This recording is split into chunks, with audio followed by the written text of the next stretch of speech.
Le Royaume-Uni défie une nouvelle fois l'Union européenne.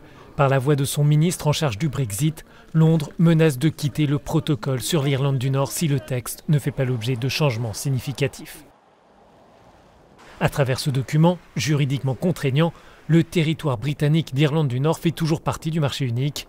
David Frost accuse les 27 d'utiliser ce dispositif pour contester la sortie du Royaume-Uni.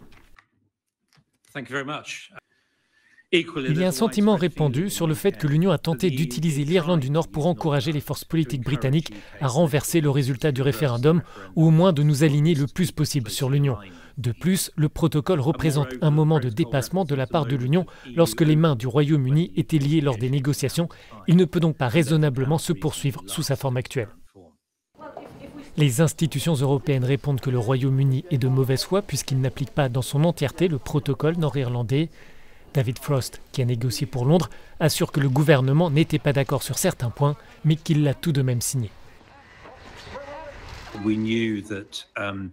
Nous savions que certains aspects du protocole, tel qu'il était lorsque nous l'avons conclu en octobre 2019, étaient problématiques. Nous ne l'avons pas particulièrement soutenu, nous l'avons approuvé car c'était la bonne chose à faire pour l'ensemble du débat politique dans le pays. Et il fallait réaliser le Brexit. Nous savions que nous prenions un risque et nous avions espéré que nous aurions tort et que le protocole fonctionnerait.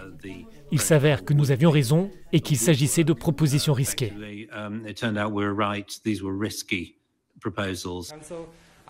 La Commission européenne doit présenter mercredi ses propositions pour faciliter la mise en œuvre du protocole, mais elle souligne qu'il n'est pas question de renégocier le texte.